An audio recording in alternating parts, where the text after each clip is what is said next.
우리는 흔히 나이가 들면 사랑도 끝난다고 생각합니다. 하지만 과연 그럴까요? 나이가 들어도 마음은 여전히 젊습니다. 한 설문조사에 따르면 65세 이상 노인 중 68%가 성생활이 여전히 필요하다고 느끼며 78%는 성적 관심을 자연스러운 일로 받아들였습니다. 이는 노년의 사랑과 성이 부끄러운 일이 아니라는 사실을 보여줍니다.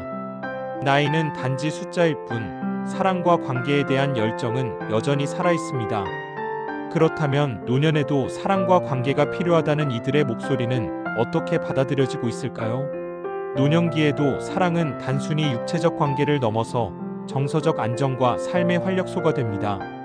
그러나 많은 노인들이 사랑을 이야기하는 것을 부끄럽게 여깁니다. 사랑은 삶의 본질적인 부분이지만 나이가 들수록 이에 대한 논의는 줄어들고 오히려 숨겨야 할 것으로 치부되곤 합니다. 하지만 현실은 녹록지 않습니다. 배우자가 있는 노인의 43%가 각방을 쓰고 있으며 부부 사이에 오해와 불만이 쌓이며 관계가 소원해지는 경우가 많습니다. 나는 사랑하고 싶은데 상대방이 거부해요. 이런 고민을 털어놓는 어르신들이 많습니다. 이는 단지 한 사람의 문제가 아닙니다. 부부 사이에서 사랑과 관계는 끊임없이 대화를 통해 조율하고 이해해야 할 영역입니다. 남성과 여성의 성적 욕구에도 큰 차이가 있습니다. 조사에 따르면 남성의 80%는 여전히 성적 관심이 있다고 응답했지만 여성은 21.5%에 불과했습니다. 왜 이런 차이가 생기는 걸까요? 남성과 여성의 신체적, 심리적 변화는 이를 설명합니다. 여성은 폐경 후 호르몬 변화와 신체적 변화를 겪으면서 성적 관심이 줄어들 수 있습니다. 반면 남성은 이러한 변화가 완만하게 이루어지며 상대적으로 더 오랜 기간 동안 성적 관심을 유지합니다. 이러한 차이는 부부 사이의 관계에 영향을 미치며 노년기의 사랑을 더욱 복잡하게 만듭니다. 하지만 이러한 차이가 관계의 끝을 의미하지는 않습니다. 오히려 이를 극복하기 위한 노력이 필요합니다.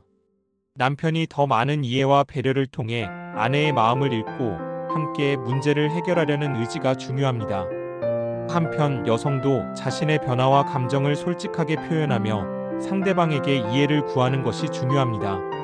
서로가 대화하고 노력하는 과정이 없다면 부부관계는 점점 멀어질 수밖에 없습니다. 그렇다고 모든 부부가 이런 갈등을 겪는 것은 아닙니다. 결혼 56년 차인 한 노부부는 지금도 한 침대에서 서로를 돌보며 깊은 사랑을 이어가고 있습니다. 함께 살아줘서 고마워요. 라는 한마디가 이 부부의 관계를 잘 보여줍니다. 이들의 사랑은 단순한 연인이 아니라 인생의 동반자로서 서로를 존중하고 이해하며 쌓아온 결과입니다.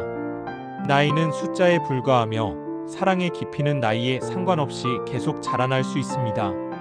한편 노인복지센터에서는 성상담과 부부 상담을 통해 관계를 개선하려는 노인들을 돕고 있습니다. 상담을 통해 노인들은 자신이 처한 문제를 객관적으로 바라보고 해결책을 모색할 수 있습니다. 이런 노력은 단순히 부부관계를 회복하는 것을 넘어 삶의 질을 높이는 데 큰 도움이 됩니다. 부부간의 대화와 이해는 무엇보다 중요하며 작은 변화와 노력으로도 관계는 얼마든지 회복될 수 있습니다. 노년의 사랑은 특별합니다. 젊은 시절의 사랑이 설렘과 열정으로 가득했다면 황혼의 사랑은 깊이와 안정감으로 채워집니다. 오랜 세월 함께하며 쌓아온 신뢰와 기억들은 노년의 사랑을 더 빛나게 만듭니다. 나이가 들어서도 서로를 이해하고 존중하며 함께할 시간을 소중히 여기는 것이야말로 인생의 진정한 행복 아닐까요? 오늘의 이야기가 여러분의 마음에 작은 울림이 되었길 바랍니다. 사랑은 나이에 관계없이 우리 삶의 본질적인 부분입니다. 황혼에도 사랑은 빛날 수 있습니다. 그 빛을 더욱 아름답게 하기 위해 서로를 이해하고 노력해보는 건 어떨까요?